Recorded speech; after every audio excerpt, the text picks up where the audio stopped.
Salam sukses. Narasi kali ini akan berbicara tentang sebuah cerita yang berjudul Kekuatan Besi dan Air.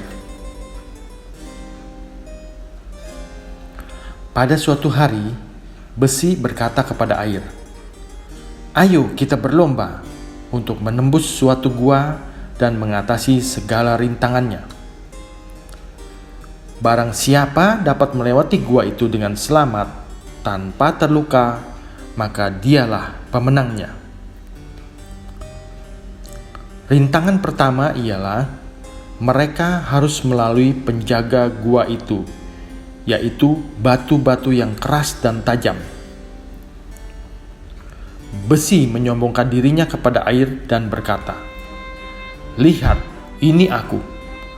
Aku kuat dan keras. Aku tidak seperti kamu yang lemah." Air hanya diam saja mendengar perkataan besi. Lalu besi mulai menunjukkan kekuatannya. Ia menabrakkan dirinya ke batu-batu itu. Karena besi menabrak batu-batuan itu terlalu keras, maka batu-batuan itu runtuh menyerangnya, dan akibatnya besi pun terluka.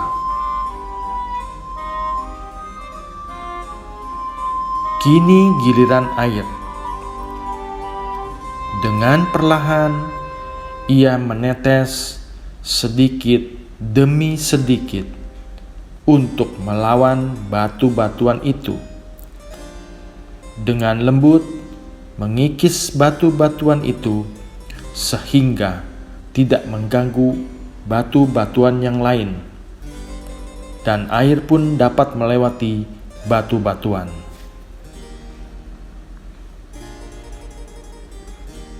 Rintangan kedua ialah besi dan air harus melalui celah-celah sempit untuk tiba di dasar gua. Besi mengubah dirinya menjadi mata bor, dan ia mulai berputar untuk menembus celah-celah itu. Tetapi celah-celah itu cukup sulit untuk ditembus, sehingga besi pun semakin terluka. Berbeda dengan besi, untuk melalui celah-celah yang sempit itu, air mengubah dirinya mengikuti bentuk celah-celah itu. Ia mengalir melewati celah-celah itu tanpa terluka. Dua rintangan berhasil dilewati oleh air.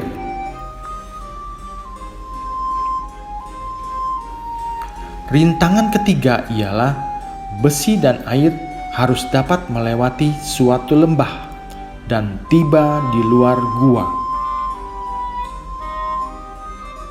Besi tidak dapat mengatasi rintangan ini, dan akhirnya ia berkata kepada air, "Jika kamu dapat mengatasi rintangan ini, aku akan mengakui kehebatanmu." Sebenarnya, air pun kesulitan mengatasi rintangan ini.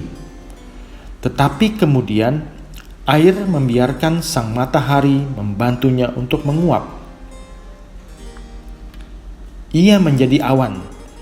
Kemudian dengan bantuan angin yang meniup awan itu ke seberang lembah, maka air turun sebagai hujan di depan gua.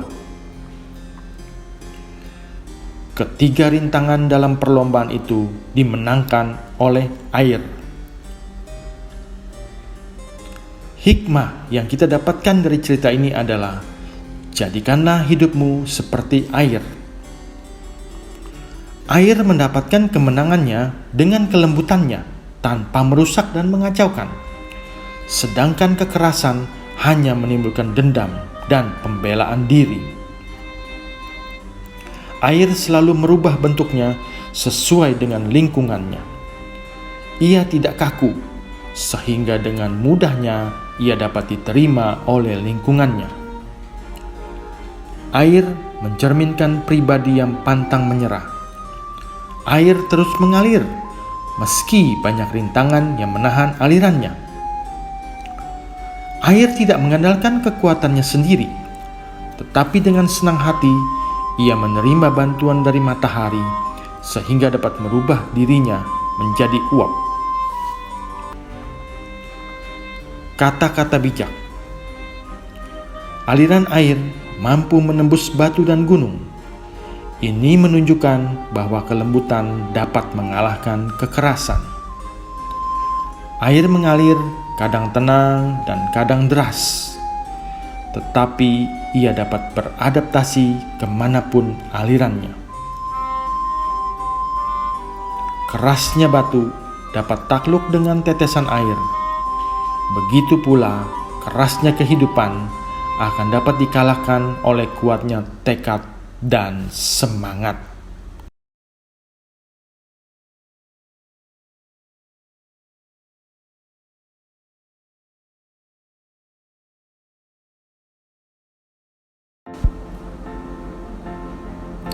Salam sukses.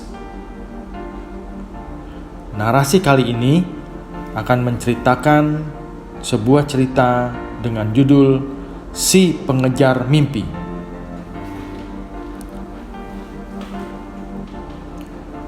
Denny adalah anak orang biasa yang memiliki teman-teman anak orang kaya di sekolahnya. Suatu ketika, guru di sekolahnya memberi tugas untuk membuat gambar berupa impian masing-masing. Teman-teman Denny yang anak orang kaya membuat gambar-gambar impian yang luar biasa besar, mulai dari pakaian yang bagus, rumah megah, mobil mewah, jalan-jalan ke luar negeri, dan sebagainya. Masing-masing anak memamerkan gambar berupa impian-impian mereka di depan kelas secara bergantian. Namun, saat tiba giliran Denny, salah seorang temannya yang mengetahui kondisi kehidupan Denny yang sebenarnya meremehkan gambar impian yang dibuat oleh Denny. Bahkan sebelum selesai Denny memamerkan gambarnya, tiba-tiba temannya tersebut mengambil kertas yang berisi gambar impian Denny, disobek lalu dibuangnya sambil berkata, "Denny, kamu ini siapa? Anak orang miskin, orang tidak punya. Kenapa impianmu begitu besar? Yang benar sajalah." Denny pun menangis sambil memungut kembali sobekan kertas impiannya yang tergeletak di lantai. Kertas tersebut digenggamnya erat-erat, diletakkannya di dada sambil menguatkan tekadnya.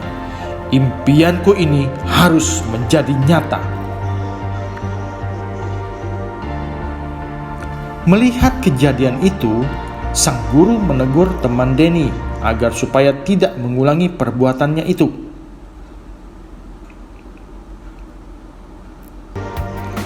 Belasan tahun kemudian, si teman yang merobek gambar impian Denny tersebut menginap di suatu hotel yang megah dan sangat mewah.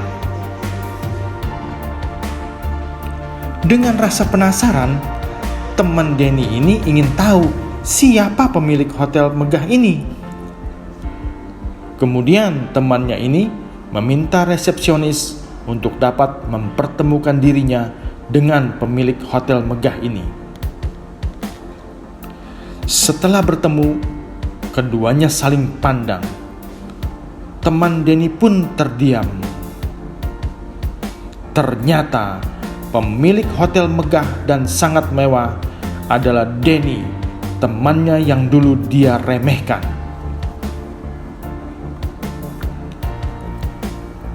Dalam kehidupan ini, kadangkala kita mengalami hal seperti Denny, yaitu dihina dan diremehkan. Namun, jadikanlah itu sebagai pemicu semangatmu untuk membuktikan kepada mereka yang pernah meremehkanmu bahwa kamu sama kuatnya dan akan lebih berhasil dari mereka yang meremehkanmu.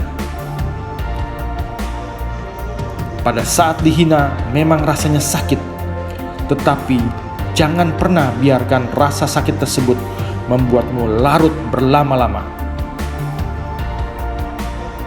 Kita harus berpikir positif dalam menghadapi hinaan yang kita terima, agar kita dapat mewujudkan impian kita, sehingga dapat membuat orang yang pernah menghinamu terbungkam dengan prestasi yang kita miliki.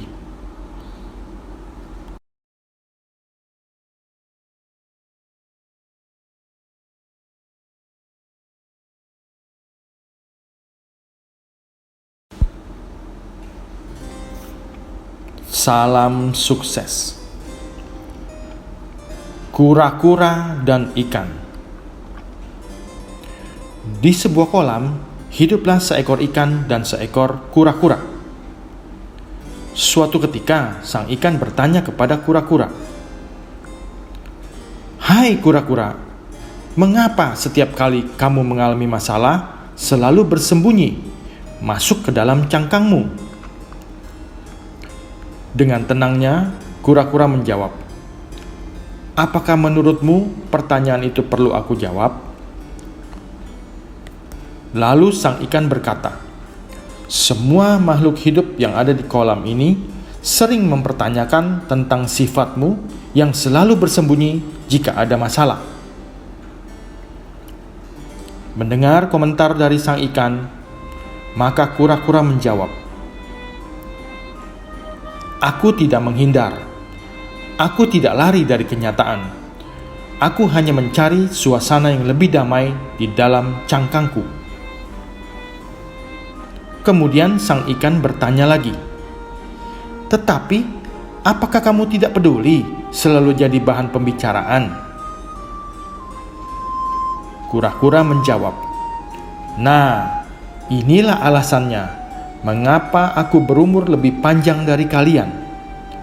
Kalian terlalu sibuk mengurusi dan memperhatikan kehidupanku, sampai kalian lupa siapa diri kalian." Begitu pula dengan kita. Seringkali kita seperti sang ikan yang selalu ingin tahu dan suka mencampuri urusan orang lain. Karena terlalu sibuk mencampuri urusan orang lain, sehingga kita lupa untuk mengurus hidup kita sendiri. Sebaiknya kita lebih fokus dengan urusan kita sendiri, karena saat kita selalu mencari informasi tentang kehidupan orang lain, banyak bagian dalam hidup kita yang terlewatkan. Lebih baik kita fokus pada diri kita, mengembangkan kelebihan kita, memperbaiki kesalahan dan kekurangan kita, daripada mengurusi kehidupan orang lain. Dengan tidak mencampuri urusan orang lain, melatih kita menghargai dan menghormati kehidupan mereka, sama seperti kita juga yang ingin dihargai kehidupan pribadi kita.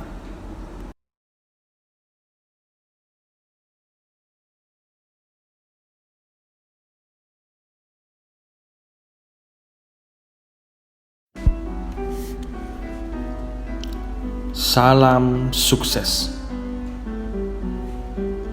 Nilai sebuah kesungguhan hati. Ada seorang tukang bangunan yang sangat mahir bekerja. Apapun yang dia bangun seperti rumah, kantor, gudang, ruko, hasilnya sangat baik. Karena kualitas yang sangat baik, maka rumah, kantor, ruko, gudang tersebut sangat laku untuk dijual, sehingga membuat bos tempatnya bekerja sangat senang kepadanya. Tukang bangunan tersebut bekerja sejak usia muda. Waktu terus bergulir, dan tanpa terasa, sekarang si tukang bangunan sudah memasuki masa pensiun. Suatu ketika, dia mendengar informasi dari teman-temannya bahwa bos tempatnya bekerja akan melakukan pemutusan hubungan kerja atau PHK dengan dirinya. perasaannya menjadi gundah gulana. Hingga suatu hari, bos memanggil si tukang bangunan untuk datang menemuinya. Dengan tidak bersemangat dan hati resah, si tukang bangunan datang menemui bosnya.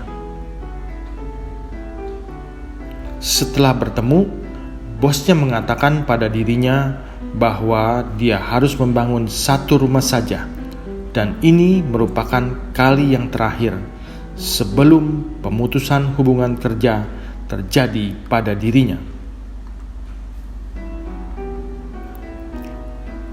Dengan hati yang galau, ia membangun rumah tersebut. Rumah itu diselesaikan dengan asal jadi, tanpa berpikir lagi kualitas seperti biasanya.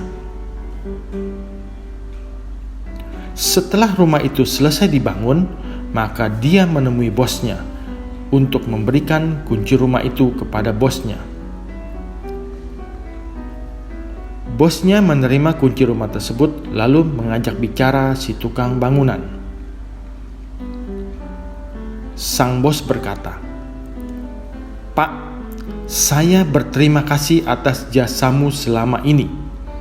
Mungkin engkau pun sudah dengar bahwa aku akan mem-PHK-kan dirimu. Tapi tidak usah khawatir, aku sudah siapkan uang untuk pesangon dan gajimu.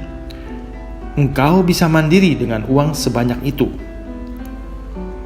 Lalu sang bos pun melanjutkan perkataannya, "Rumah yang baru saja kamu bangun itu, aku hadiahkan kepadamu."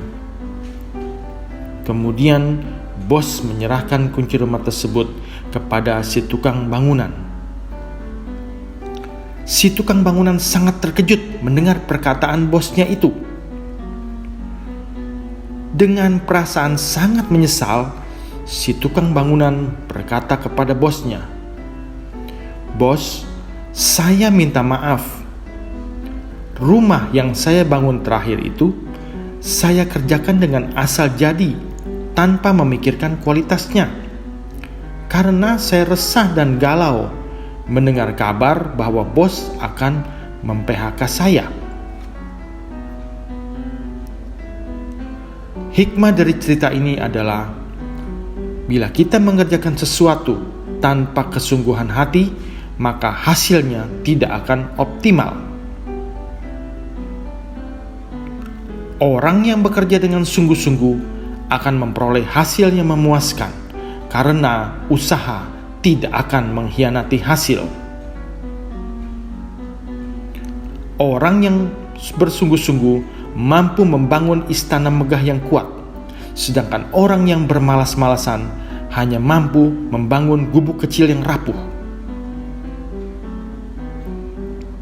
Kesungguhan adalah nilai mulia yang patut dicapai, sehingga membuktikan jati diri yang sebenarnya dari seseorang.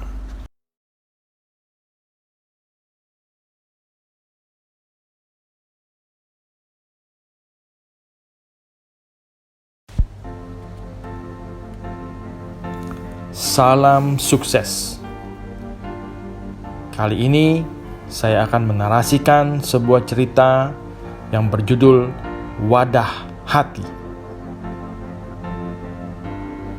Ada seorang pemuda yang galau karena sedang menghadapi masalah. Di tengah kegalauannya, pemuda itu mendatangi seorang tua yang bijak. Setelah bertemu dengan orang tua bijak, pemuda itu langsung menceritakan semua masalahnya. Si orang tua bijak mendengarkan dengan seksama curahan hati sang pemuda. Setelah sang pemuda selesai menceritakan semua masalahnya, lalu orang tua bijak itu mengambil segenggam serbuk pahit dan meminta anak muda itu mengambil segelas air. Serbuk pahit itu ditaburkan ke dalam gelas dan diaduk perlahan. Kemudian orang tua bijak itu berkata kepada sang pemuda, "Coba minum ini dan katakan bagaimana rasanya." "Pahit sekali," jawab pemuda itu. Orang tua bijak itu tersenyum. Kemudian ia mengajak pemuda itu untuk berjalan ke tepi danau di belakang rumahnya. Sesampai di tepi danau, orang tua bijak itu kembali menaburkan serbuk pahit ke danau dan dengan sepotong kayu ia mengaduknya. Si orang tua bijak kembali menyuruh sang pemuda untuk mengambil air dari danau itu dan meminum airnya. Setelah pemuda itu meminum air dari danau tersebut, si orang tua bijak bertanya lagi kepadanya, "Bagaimana rasanya?" "Segar," sahut si pemuda. "Apakah kamu merasakan pahit di dalam air itu?" tanya si orang tua bijak. "Tidak," sahut pemuda itu. Orang tua bijak itu tertawa sambil berkata, "Wahai anak muda, dengarkan baik-baik. Pahitnya kehidupan sama seperti segenggam serbuk pahit ini. Tapi ingat, kepahitan yang kita rasakan sangat tergantung dari wadah yang kita miliki. Oleh karena itu, perbesar dan perluas wadah hatimu, sehingga ketika kamu mengalami masalah, tidak terlalu terasa pahitnya masalah itu." Hati kita adalah wadah. Jangan jadikan hati kita seperti gelas, tapi buatlah hati kita laksana danau yang besar dan mampu menampung setiap kepahitan itu dan merubahnya menjadi kesegaran dan kedamaian. Ikhlas menerima kenyataan dapat menjadi perenungan dan pembelajaran dalam hidup. Menerima kenyataan dan ikhlas dengan yang sudah terjadi membuat beban hidup menjadi ringan dan berharap hari esok lebih baik dari hari sebelumnya yang sudah dilalui. Orang yang selalu ikhlas menghadapi semua masalah yang menghampirinya adalah orang yang dapat menikmati kehidupannya. Percayalah bahwa segala masalah akan berakhir dengan kebahagiaan apabila kita sabar dan ikhlas menghadapinya serta berusaha mencari jalan keluar.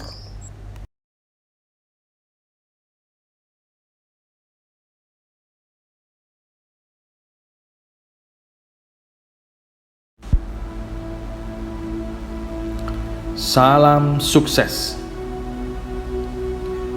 Gema kehidupan. Seorang anak kecil sedang mendaki gunung bersama ayahnya. Ketika mereka sedang asiknya berjalan dalam pendakian, tiba-tiba si anak kecil tersandung sebuah batu dan jatuh. "Aduh!" jerit si anak kecil, memecah keheningan suasana pegunungan. Lalu terdengar suara di kejauhan menirukan teriakan si anak kecil, "Aduh!" Kemudian si anak kecil itu berteriak lagi, "Hei, siapa kamu?" Dan jawaban yang terdengar adalah, "Hei, siapa kamu?" Si anak kecil sangat kesal mengetahui suaranya ditirukan. Lalu si anak berseru, "Pengecut kamu!" Lagi-lagi ia terkejut ketika suara dari kejauhan membalasnya dengan kata-kata serupa. Lalu ia bertanya kepada sang ayah, "Ayah, apa yang terjadi? Mengapa setiap saya mengucapkan kata-kata, suara dari kejauhan itu selalu menirukan kata-kata saya?" Dengan bijaksana, sang ayah tersenyum, lalu berkata kepada si anak kecil itu, "Anakku, coba perhatikan dan dengarkan apa yang ayah katakan." Lalu sang ayah berkata dengan suara yang keras, "Saya kagum padamu." Suara di kejauhan menjawab, "Saya kagum padamu." Sekali lagi sang ayah berteriak, "Kamu sang juara." Dan suara itu kembali menjawab, "Kamu sang juara." Si anak kecil bertambah heran dan tetap tidak mengerti.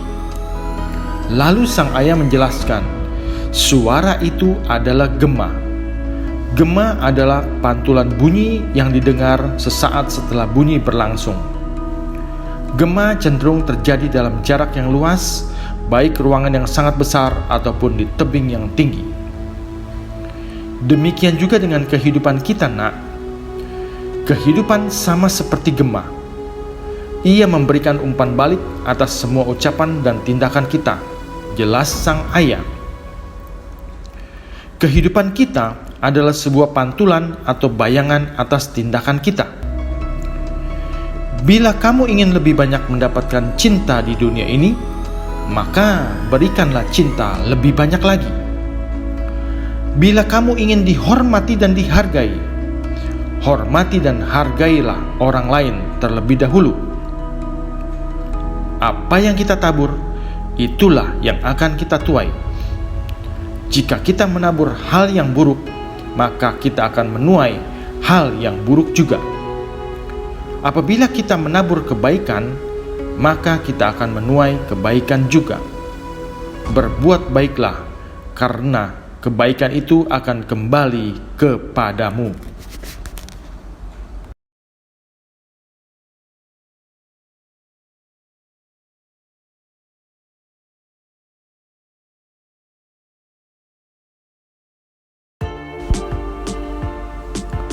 Salam sukses. Hidup adalah sebuah perlombaan. Suatu hari, kelinci-kelinci sedang mengikuti perlombaan untuk memperebutkan sebuah piala wortel terbesar dan terlesat di kota kelinci. Sebuah alat bom waktu menempel di pinggang setiap peserta. Itu adalah bom waktu yang akan meledak pada saat waktu yang diberikan kepada setiap peserta telah habis. Dalam pertandingan itu, Little Rabbit pun ikut serta. Dia berlari dengan penuh semangat. Banyak sekali kelinci yang datang untuk menonton pertandingan itu. Ada yang berteriak memberi dia semangat, ada yang mengejeknya dan berusaha menjatuhkan semangatnya. "Aku pasti menang," katanya. Tapi tiba-tiba Little Rabbit jatuh ke dalam sebuah lubang jebakan. Little Rabbit sangat sedih. Di tengah kesedihannya, dia mendengar suara, "Ayo Little Rabbit, bangunlah, kamu harus terus berlari." Suara siapa itu? Oh, ternyata itu adalah suara sahabatku. "Terima kasih sobat, aku akan terus berlari," katanya pelan. Dia pun bangun dan berlari lagi. Tak lama kemudian, Little Rabbit jatuh untuk kedua kalinya ke sebuah lubang yang lebih dalam lagi. Dia melirik ke bom waktunya. Oh, masih ada waktu untukku. Tapi dilihatnya peserta-peserta lomba yang lain telah berlari mendahuluinya. Little Rabbit berkata dalam hatinya, "Apakah aku akan menang? Ataukah semuanya telah percuma untuk diteruskan?" "Ayo Little Rabbit, jangan berhenti karena jebakan itu. Kamu harus menang." Mendengar suara itu lagi, Little Rabbit pun bangkit dan meneruskan perlombaan. Tapi untuk yang ketiga kalinya dia jatuh. Dan kali ini dia benar-benar putus asa. Didengarnya para penonton mulai mentertawakan dirinya. Dia pun menangis dan menyalahkan dirinya sendiri sambil berkata, "Tidak, aku tidak bisa lagi.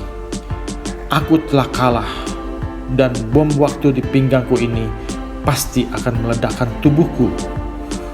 Dan apakah sahabatku juga telah pergi meninggalkan aku?" Tapi tiba-tiba, "Hai Little Rabbit, aku masih di sini.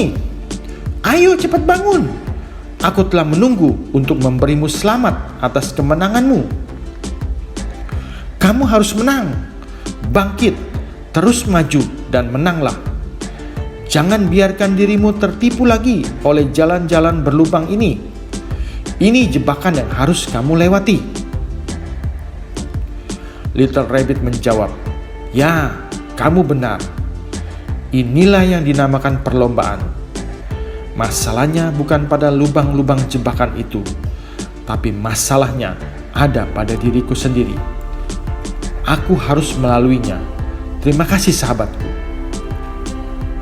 Nah, kali ini Little Rabbit melangkah dengan penuh hati-hati. Dia berlari secepat mungkin sambil berhati-hati dengan lubang-lubang jebakan itu. Dia berlari, terus berlari, melewati yang lainnya, dan akhirnya Little Rabbit pun memenangkan perlombaan itu. Sambil memegang piala wortel yang besar, Little Rabbit berkata, "Hidup ini adalah sebuah perlombaan dengan banyak sekali jebakan di dalamnya. Dan pada saat kamu jatuh, tak peduli untuk yang keberapa kalinya, kamu harus bangkit, berlari terus dan menangkan perlombaanmu." Kehidupan tidak akan berubah lebih baik jika kita hanya berharap, tetapi harus dilanjutkan dengan semangat juang, pantang menyerah, kerja keras, dan punya tujuan yang jelas. Yang terpenting adalah bagaimana kamu menghadapi rintangan tersebut. Apakah kamu akan berusaha atau dijadikan alasan untuk berhenti dan menyerah? Orang yang sukses tidak selalu orang yang pintar, tetapi orang sukses adalah orang yang gigih dan pantang menyerah. Kita tidak mungkin mengendalikan semua kejadian dalam hidup, tapi kita dapat memilih untuk tidak kehilangan semangat karena kejadian tersebut.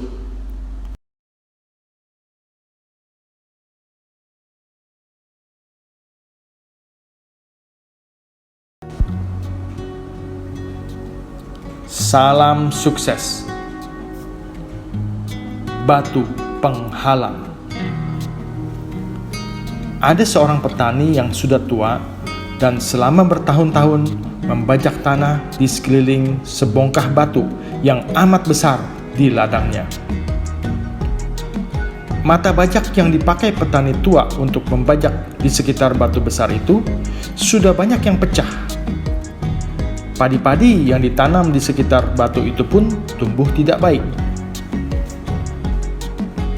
Petani tua itu lalu memikirkan bahwa semua kesulitan yang dialaminya disebabkan oleh batu besar ini.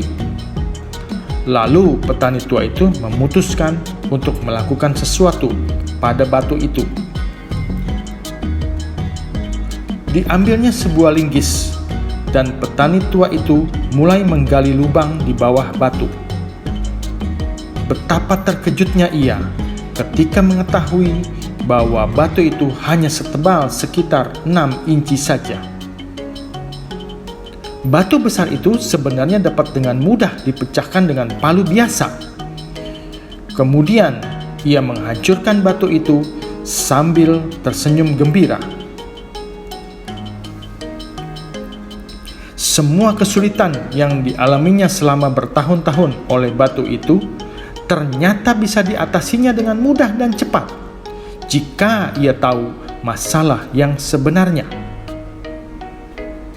Seluruh manusia di dunia ini tidak akan pernah luput dari masalah di dalam hidupnya, dan masalah itu dapat muncul dari mana saja.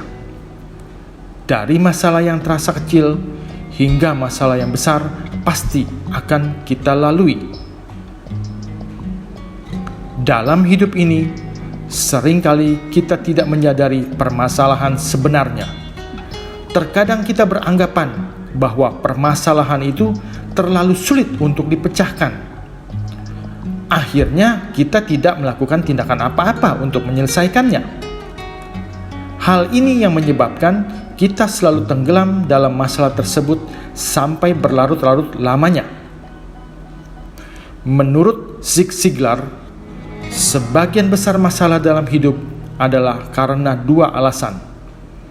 Kita bertindak tanpa berpikir, atau terus berpikir tanpa bertindak.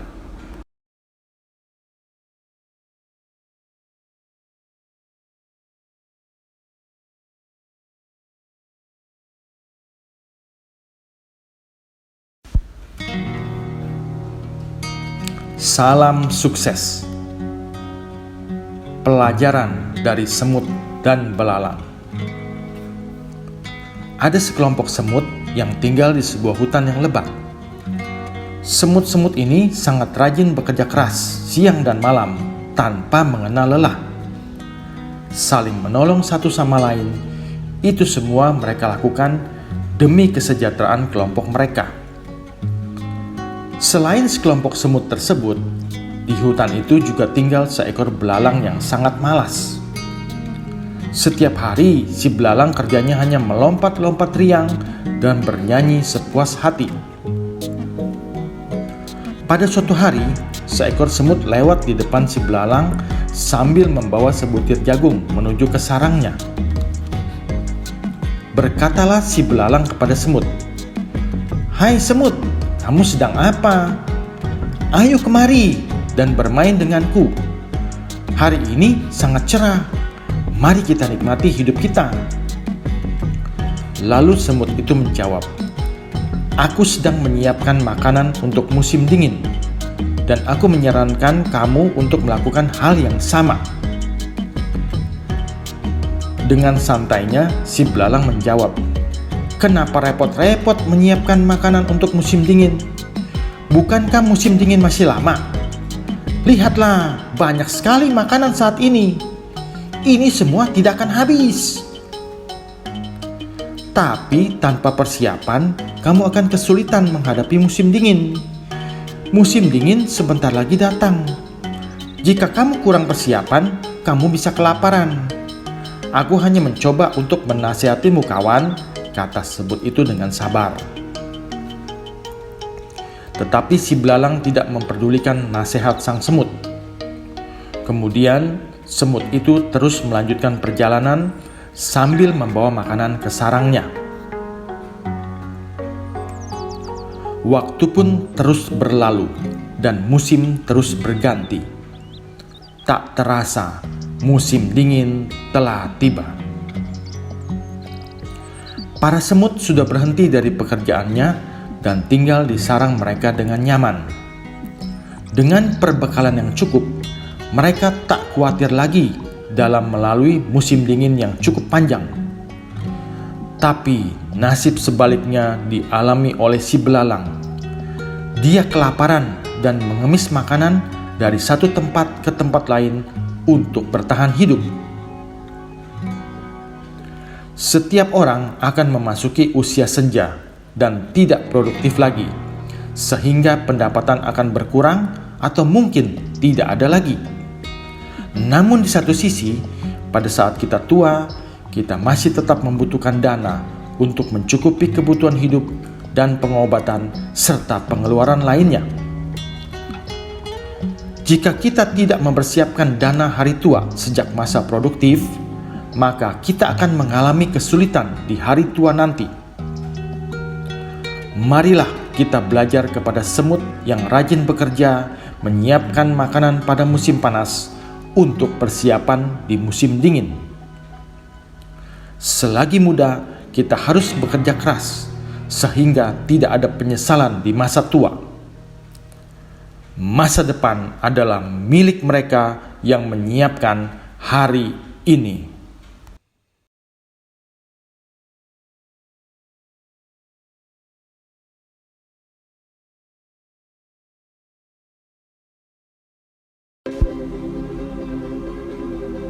Salam sukses. Kisah sebuah cincin. Dahulu kala, hiduplah seorang ayah yang sudah tua dan memiliki 3 orang anak laki-laki. Sang ayah memiliki sebuah cincin yang dianggapnya bertuah karena sejak digunakan selalu membawa keberuntungan dan kesuksesan bagi dirinya. Cincin itu rencananya ingin diwariskan kepada salah satu anaknya. Tapi sang ayah khawatir Jika diwariskan kepada salah satu anaknya, maka anak yang lain akan merasa iri. Lalu sang ayah mencari solusinya.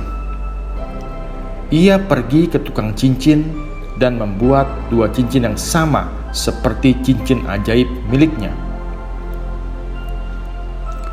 Setelah cincin pesanannya sudah jadi, kemudian sang ayah memanggil ketiga anak laki-lakinya, lalu berkata, "Anak-anakku, aku memiliki 3 buah cincin.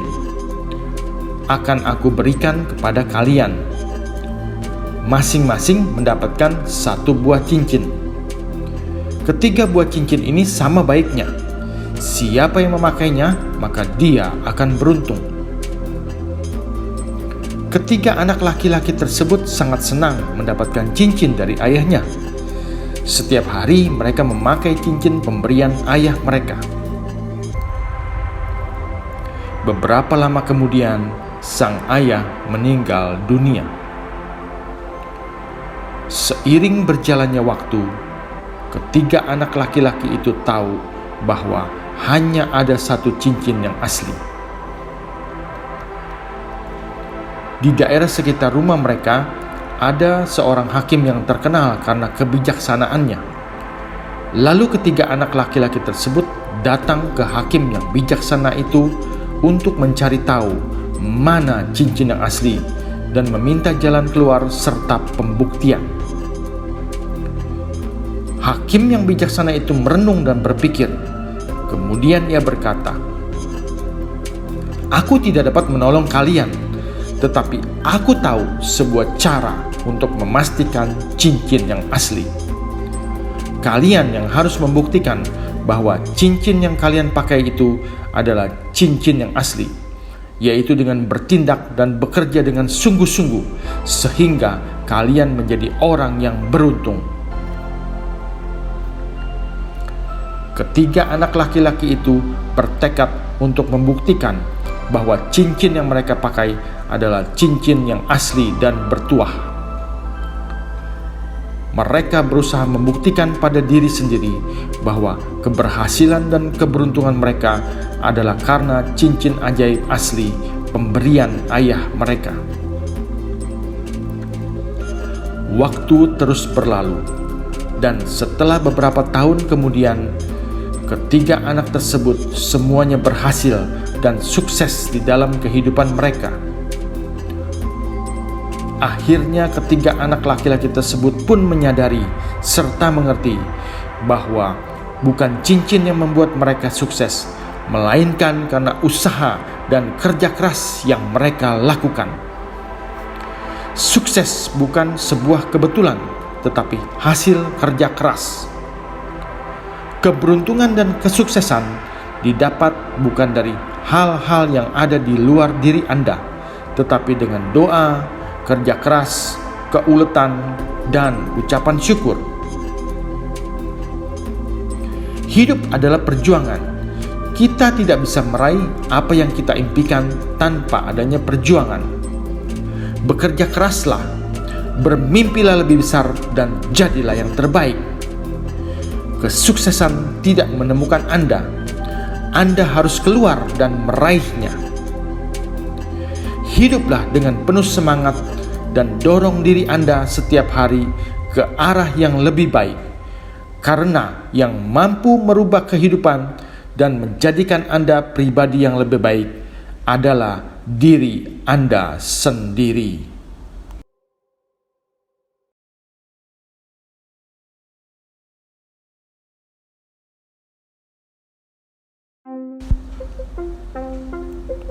Salam sukses.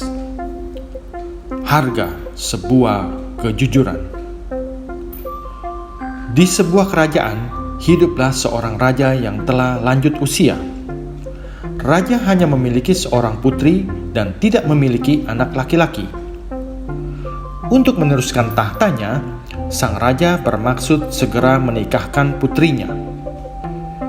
Kemudian sang raja mengadakan sayembara untuk diikuti oleh semua pemuda yang ada di wilayah kerajaan itu. Setelah semua berkumpul di halaman kerajaan, raja berkata kepada mereka, "Aku akan memberikan sebuah biji kepada kalian. Kalian harus menanam biji itu, merawatnya dengan baik, dan tahun depan kalian harus datang lagi kepadaku dengan membawa tanaman kalian masing-masing. Barang siapa yang memiliki tanaman terbaik, dialah yang akan menjadi suami anakku dan kelak akan menggantikanku sebagai raja." Seorang pemuda yang mengikuti sayembara tersebut yang bernama Didi begitu bersemangat. Ia menanam biji itu dan menyiraminya setiap hari. Namun setelah beberapa bulan berlalu, biji itu tidak tumbuh. Sedangkan menurut para pemuda yang lain, biji mereka telah tumbuh dengan subur. Setahun kemudian, para pemuda dan Didi datang menghadap raja sambil membawa pot tanaman masing-masing. Raja menyambut para pemuda itu dengan senang hati, dan raja memuji tanaman yang mereka bawa. "Aku akan menunjuk salah satu dari kalian untuk menjadi pendamping anakku." Para pemuda yang membawa tanaman mereka yang tumbuh dengan subur berada pada barisan depan, sedangkan Didi yang membawa pot yang berisi biji yang tidak tumbuh berdiri paling belakang. Sang raja melihat Didi yang berdiri di belakang dan memanggilnya. Suasana menjadi riuh dengan ejekan dan cemoohan para pemuda yang menyaksikan pot Didi masih kosong. "Diam semuanya!" teriak sang raja. "Dialah orang yang berhak menjadi pendamping anakku." Para pemuda menjadi sangat terkejut. Bagaimana mungkin orang yang gagal akan mempersunting putri raja? Lalu raja melanjutkan, "Setahun yang lalu, aku memberi kalian biji untuk ditanam. Tapi sebenarnya biji yang kuberikan adalah biji yang telah dimasak dan tidak mungkin tumbuh. Kalian semuanya pasti telah menggantinya dengan biji yang lain. Hanya Didilah yang memiliki kejujuran untuk membawa pot dengan biji yang kuberikan. Karena itu, dialah yang kuangkat menjadi menantuku." Terkadang kejujuran bisa menyakitkan, tetapi percayalah, masalah apapun akan cepat terselesaikan jika kamu berlaku jujur.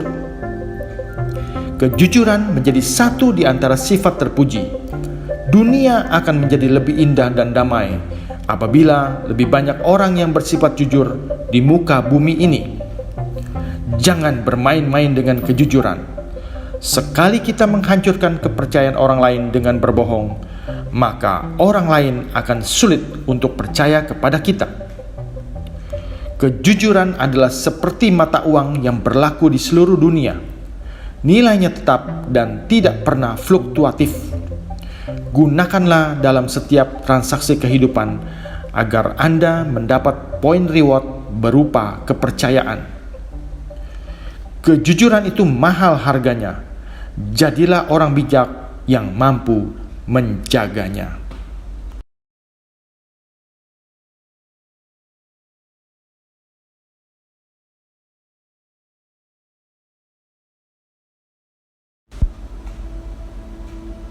Salam sukses.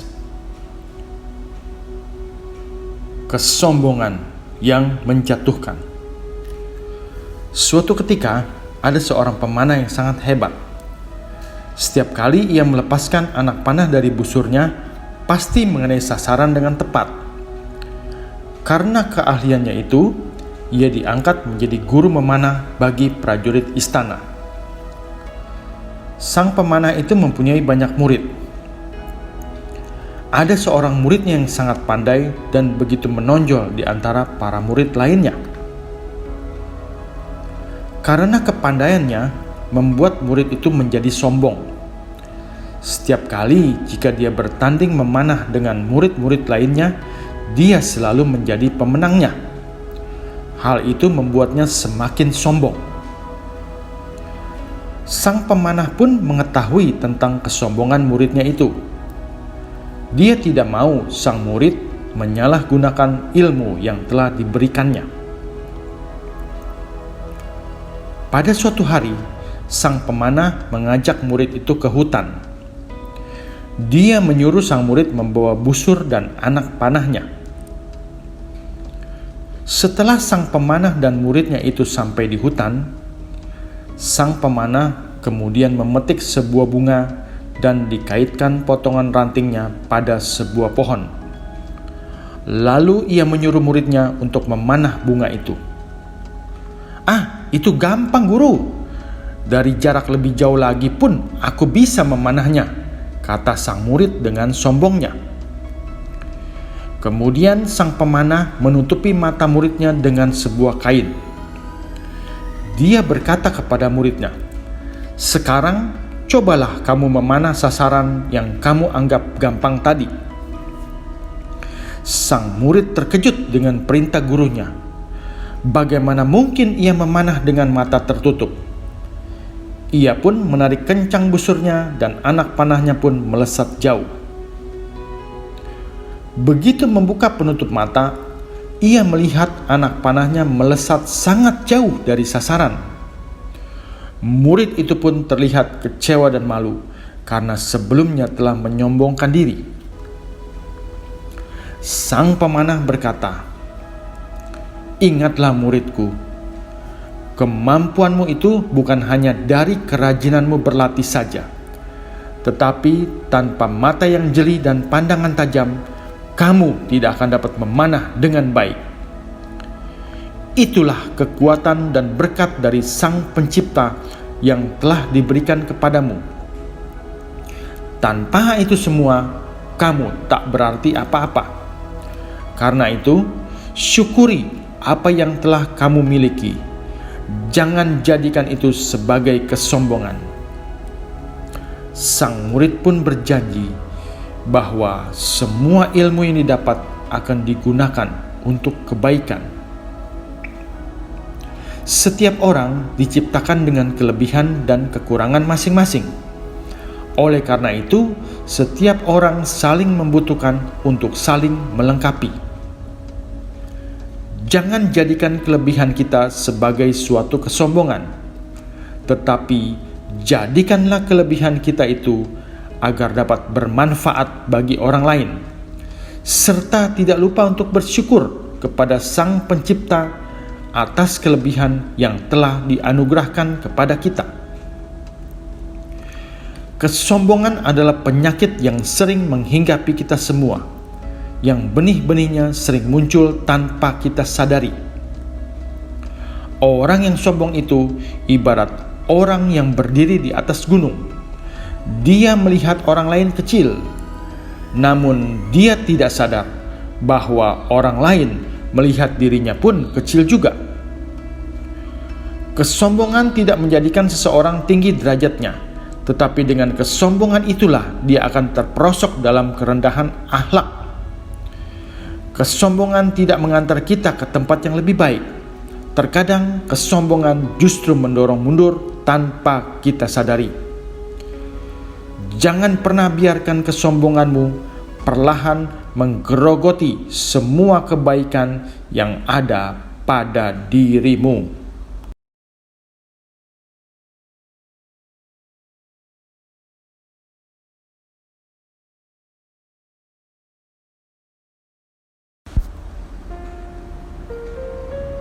Salam sukses. Buah ketekunan. Narasi kali ini menceritakan mengenai kisah hidup dari John Bramlett. John Bramlett adalah seorang seniman yang tinggal di Denton, Texas. Pada tahun 2001, setelah dinyatakan menderita komplikasi epilepsi dan penyakit Lyme, Bramlett tidak dapat melihat. Cita-citanya sebagai guru menulis tak dapat ia raih. Bramlett mengalami depresi dan seakan hidupnya tak berguna lagi. Ia bahkan merasa terasing dan sendirian di dunia, sampai akhirnya lukisan berhasil mengubah hidup Bramlett. Ia mulai belajar membedakan warna cat dari tekstur menggunakan jari-jarinya, lalu menuangkannya di atas kanvas. Melalui visualisasi haptik, Bramlett seakan melihat lukisannya dengan sentuhan. Meskipun tak pernah melihat hasil lukisannya, Bramlett membuktikan bahwa kehilangan salah satu indera tubuhnya, dia masih tetap dapat berkarya. Andai saja Bramlett larut dalam penderitaannya, maka dia tidak akan dapat menjadi seperti sekarang ini, salah satu pelukis yang terkenal. Kini, Bramlett juga telah menulis sebuah buku berjudul Shouting in the Dark, yang menceritakan kisah hidupnya sebelum menemukan semangat juang untuk kembali berkarya. Dari kisah hidup John Bramlett mengajarkan kepada kita, tetaplah tekun walaupun banyak cobaan dan rintangan menghadang jalan hidup kita. Apapun yang Anda lakukan, jangan sampai kehilangan ketekunan, karena ketekunan adalah daya tahan Anda.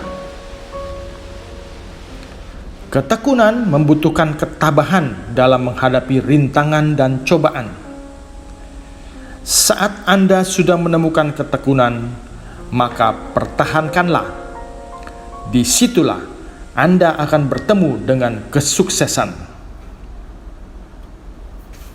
Menurut Samuel Johnson, pekerjaan besar tidak bisa dilakukan dengan kekuatan, melainkan hanya dengan ketekunanlah ia bisa berhasil melakukannya.